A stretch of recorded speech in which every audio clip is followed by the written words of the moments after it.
ખાતરની ગઢથી ઉત્તર ગુજરાતમાં ખેડૂતો પરેશાન છે। બનાસકાંઠા જિલ્લામાં ખાતર માટે ખેડૂતોની લાઈનો જોવા મળી રહી છે। થરા બાદ શિહોરીમાં પણ ખાતર માટે ખેડૂતો ઉમટ્યા। શિહોરી એગ્રો સેન્ટરની બહાર સવારથી જ ખેડૂતો ઉમટ્યા।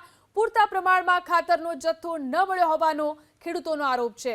2 કટ્ટા સાથે એક નેનો યુરિયાની બોટલ પણ અપાતી હોવાની ફરિયાદ ઉઠી રહી છે।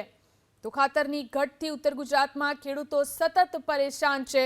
બનાસકાંઠા જિલ્લામાં ખાતર માટે ખેડૂતોની લાંબી લાઈનો આ રીતે જોવા મળી રહી છે। થરા બાદ હવે શિહોરીમાં પણ ખાતર માટે ખેડૂતો ઉમટી રહ્યા છે। શિહોરી એગ્રો સેન્ટર બહાર સવારથી જ ખેડૂતો ઉમટ્યા છે। પૂરતા પ્રમાણમાં ખાતરનો જથ્થો નથી મળતો તેવો આરોપ ખેડૂતો કરી રહ્યા છે। 2 કટ્ટા સાથે એક નેનો યુરિયાની બોટલ ફરજિયાત અપાતી હોવાની ફરિયાદ પણ અહીં ખેડૂતો કરી રહ્યા છે।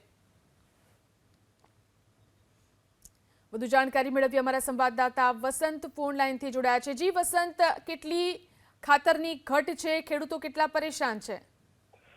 બિલકુલ, જો વાત કરવામાં આવે તો કાંકરેજ પંથકમાં ખાતરની ઘટ સતત 3 થી 4 દિવસથી છે।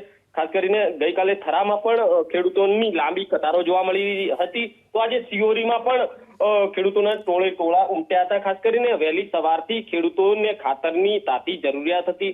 વાવણી બાદ ખેડૂતોને ખાતરનો પર્યાપ્ત જથ્થો ના મળતા હોવાનો હાલ ખેડૂતોનો આરોપ છે।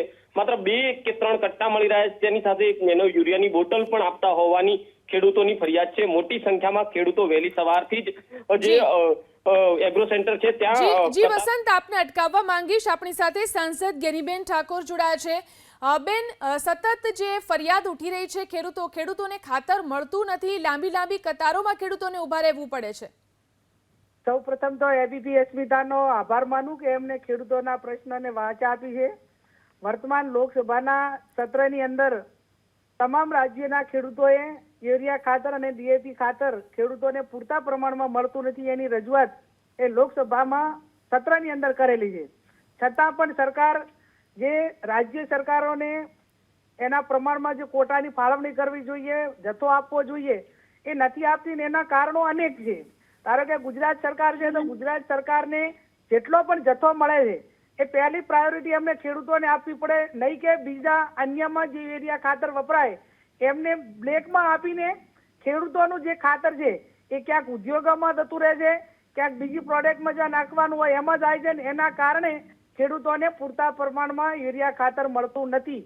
એ માત્ર ને માત્ર રાજ્ય સરકાર એ વાલા દવલા ને બીજું એનો સ્ટોક 2 નંબરના લોકો કરે છે અને એ સરકારની રેમ નજર હેઠળ કરે છે।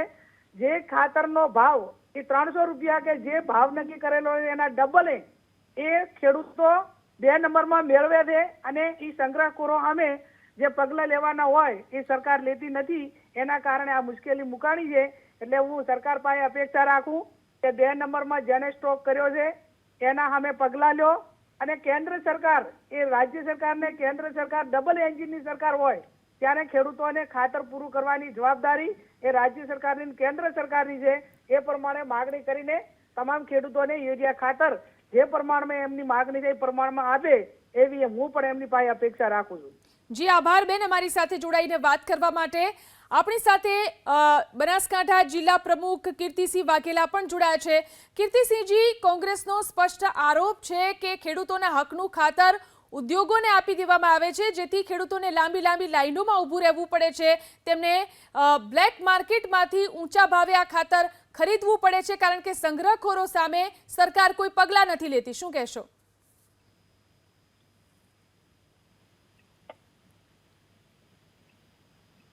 હેલો, સરકાર અને ભારત સરકાર હંમેશા માટે ખેડૂતોને સમયસર ખાતર મળી રહે એ પ્રકારની વ્યવસ્થાઓ કરેલી જ છે। પણ વર્તમાન સમયની અંદર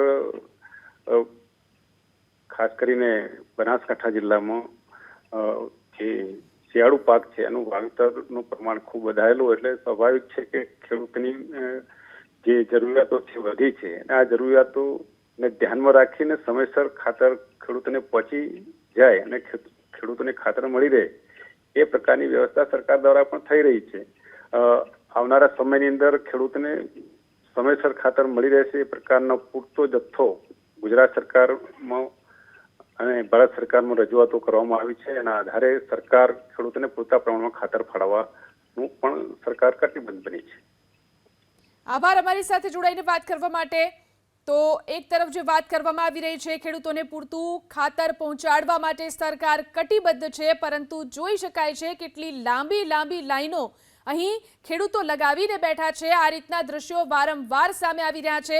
બનાસકાંઠાના દ્રશ્યો છે, થરા બાદ હવે શિહોરીમાં પણ ખાતર માટે આ રીતે લાઈનોમાં ખેડૂતો ઊભા રહે છે.